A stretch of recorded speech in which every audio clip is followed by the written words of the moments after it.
healthy couple in their 20s has about a 25% chance of getting pregnant every cycle. Sounds pretty low, right? But that percentage is actually misleading, and by the end of this video, you understand why and what you can do to improve your odds. Hi, I am Inge Fleur, and I'm a natural fertility specialist helping couples worldwide to conceive naturally. And in this video, I am breaking down what that 25% actually means, why it is misleading, and what you can do to improve your odds no matter your age bracket. So let's start with the statistics. As I said, a couple in their 20s has about a 25% chance every cycle. Then you already know that this number sadly drops. So a couple in their late 20s still has about a 20 to 25%. Not too bad, right? And then you're told that when you're in your 30s, it starts to drop off a cliff, and that is not quite the case. But research shows that a couple in their early 30s has about a 15 to 20% chance of getting pregnant every cycle. Then late 30s, it becomes 10 to 15%. Yikes. And then let's not talk about the 40s. No, we're going to talk about the 40s. If you're early 40s, you already know this because you've seen this awful statistic, 5% every cycle. And most resources that you will see will actually say 5% or less. Couples under 35 have an 85% chance of getting pregnant within a year. So how long does it take to answer the question of the title of this video? About 3 to 12 months if you are under 35. And this is exactly where that rule comes from practitioners. Try for a year before we start to investigate. The thing is, how quickly you get to that point of that positive test depends on a couple of things that most people don't know about. Because here's what nobody tells you about those statistics. They don't assume that you as a couple are actually hitting your fertile window every cycle. Because the reality is lots of couples aren't. Even those that are actively trying aren't always aware of the concept of a fertile window. And no, it's not when you have a positive ovulation test that is when you're able to fall pregnant. It's actually 5 days in advance of you ovulating is when your fertile window already opens. And when you try after ovulation, that's in fact already too late.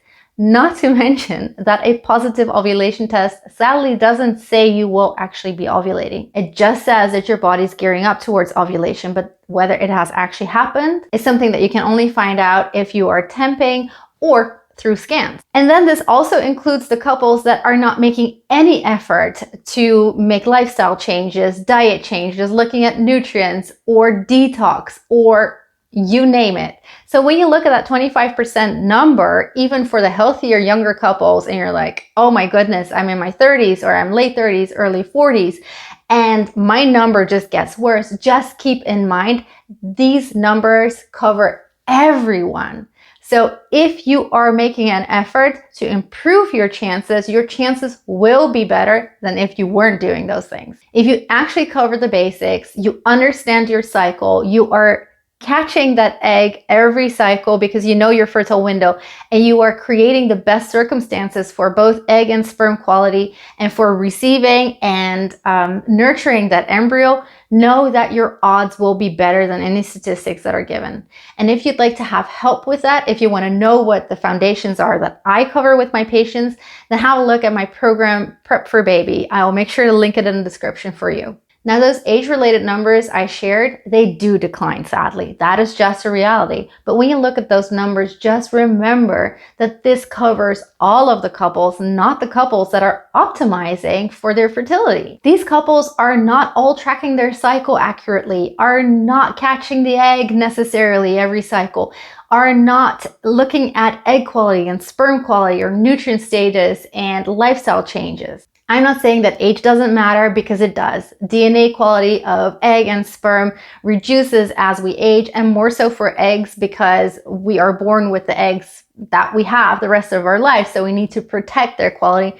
For sperm, there is a lot more room to improve because you're creating a new batch every 3 months. But the number that you see for your age bracket is not your ceiling. It's the average when nothing is being done, and that is just something to hold on to. That whatever you are doing, it makes a difference. But back to that advice about trying for a year before any investigations are being done, that is all great for that 85% of the couples under 35. But what about the rest, that 15% that can only start investigating when they've already been trying a year? That is a year lost, and that is so sad. And that is exactly why I do this kind of work. There's such a huge gap between you're trying at home and everything works out, you get your positive, you're pregnant, etc. And then the moment of investigations and onto any kind of fertility supportive treatments, onto artificial reproductive services. There's a huge gap of things that we can do. And you will find all of that information on my channel and in my programs. But my point is that if you are part of that 15%, you will have likely seen symptoms happening in that year that you're trying that make you feel like things are off. And I want to say to you, don't ignore them, because often there are signs, there are signals, even if it's like a gut feeling. And I'm not talking about, I need to have control over this pregnancy test and it needs to be happening. That is a separate topic about anxiety around trying to conceive that I can cover in another video. I'm talking about often you know, and maybe it's because there are already signals in your cycle and your health that you cannot actually vocalize yet, but you have that gut feeling like something is off. And if you're watching me, you've had that, you will recognize it, then don't ignore that. You don't necessarily need invasive testing right away, but you do want to cover the foundations for you both as a couple and make sure that there isn't anything obvious that you're missing.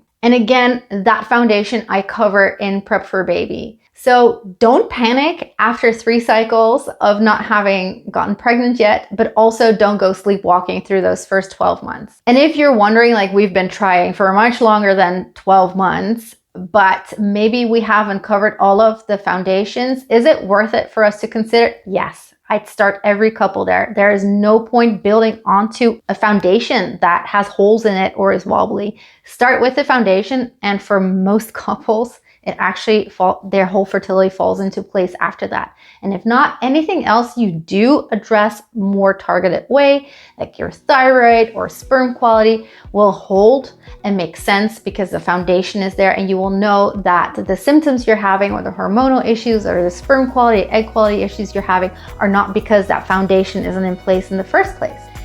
And if you're wondering what you should be doing to support your fertility naturally, I've got a video for you, and I'll put it up here for you so that you can click through, and I'll see you on the other side. And in the meantime, see you in the next video. Bye.